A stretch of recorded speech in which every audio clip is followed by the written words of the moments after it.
The United Church of Canada called for proposals to start new ministries. In Peterborough, Ontario, a tight knit group of Christian social activists responded to this call with a proposal to start a learning center that is faith based for community development. We named it the Bedford House Community Ministry. Thus began the research journey using a spiral methodology, which means pose a theory, try it, evaluate it, adapt it, and try again. We asked, how might a small, under-resourced group of people from a variety of faith streams and none make a significant difference in our community? In a series of 6 workshops, Lynn and Alan Smith-Reeve, United Church ministers trained as community animators, will share the lessons learned, the practices that worked, the surprises, the stories, and the outcomes of their experiments in community making. Smith-Reeve gathered community members to help them in this 7-year research project. More than 50 participants in 4 bridging teams resulted in bonds of trust and friendship, all of who gather now as the Neighbors Network. It resulted in significant relationships with Peterborough's social service and faith community network that served the word-of-mouth grapevine. Together, those volunteers created something really special, something life-changing. Smith-Reeve also told the story, described the vision, asked for support, and received it. Core financial support from all levels of the United Church.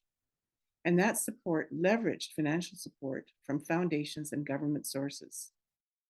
Individual donors also support each bridging team core expenses through a catalyst fund. Here we are, Lynn, at our kitchen table where the Bedford House Community Ministry all began, and we're feeling privileged today to be bringing you news of our online course that's coming to the ChurchX platform. We call it Bridging Poverty and Privilege, creating courageous space where community can flourish. We're really excited to be bringing you the lessons that we've learned from the past 7 years of experimenting with 4 different bridging teams along the way. The course features storytellers, folks with lived experience of poverty. We'll also look at various resources that we've studied together. And there'll be discussion questions for you to reflect on either alone or if you're doing this with a group.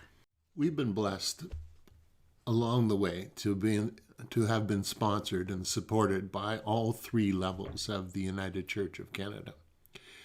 And while our United Church congregations are amazing examples of communities where give and take, giving and receiving happens, the business model of your typical Sunday morning congregation depends on the fact that I might have disposable income to put in that offering plate as it passes by each Sunday morning.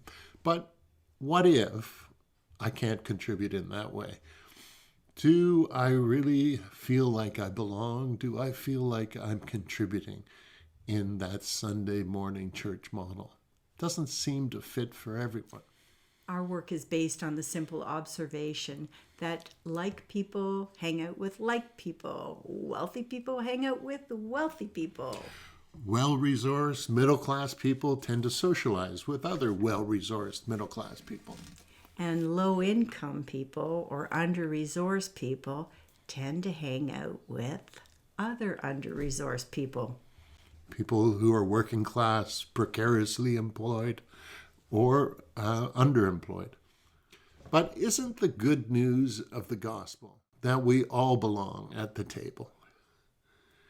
Our 7-year journey has been an experiment in creating community that is inclusive of folks from all walks of life across those socioeconomic barriers that divide us.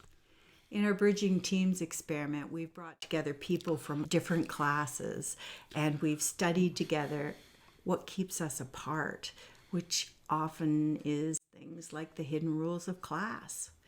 And as we've studied together, We found that when we create a courageous space where we can eat together, we can laugh together, we can learn together, and tell our stories to one another, this amazing thing happens. The Spirit shows up, conversations deepen, and sacred moments happen as authentic community grows.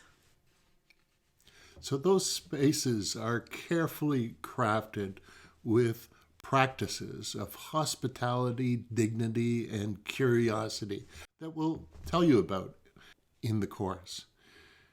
And, even though our focus has been on socioeconomic class differences and talking about the systemic causes of poverty, we've found that the participants in our bridging teams also bring with them differences of race, gender, physical ability, and neurodiversity. In this series of workshops, you'll learn about bridging teams. That's the model of community making we've been engaged in. Our hope is that you will learn practices in this course that you can then take and use to create courageous spaces in your context, spaces where sacred conversations can happen and that will deepen the relationships our communities need to thrive. Our experiment began with high hopes of being able to walk with people across that bridge out of poverty. And it has happened, and it is a long bridge to cross.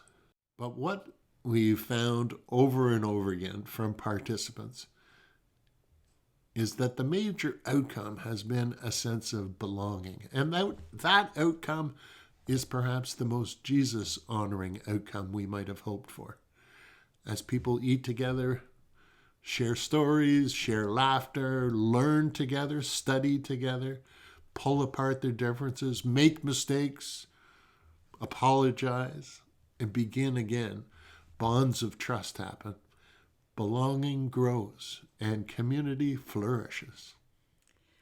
Watch for our course on the ChurchX platform. It's called Bridging Poverty and Privilege, Creating Courageous Spaces for Communities to Flourish.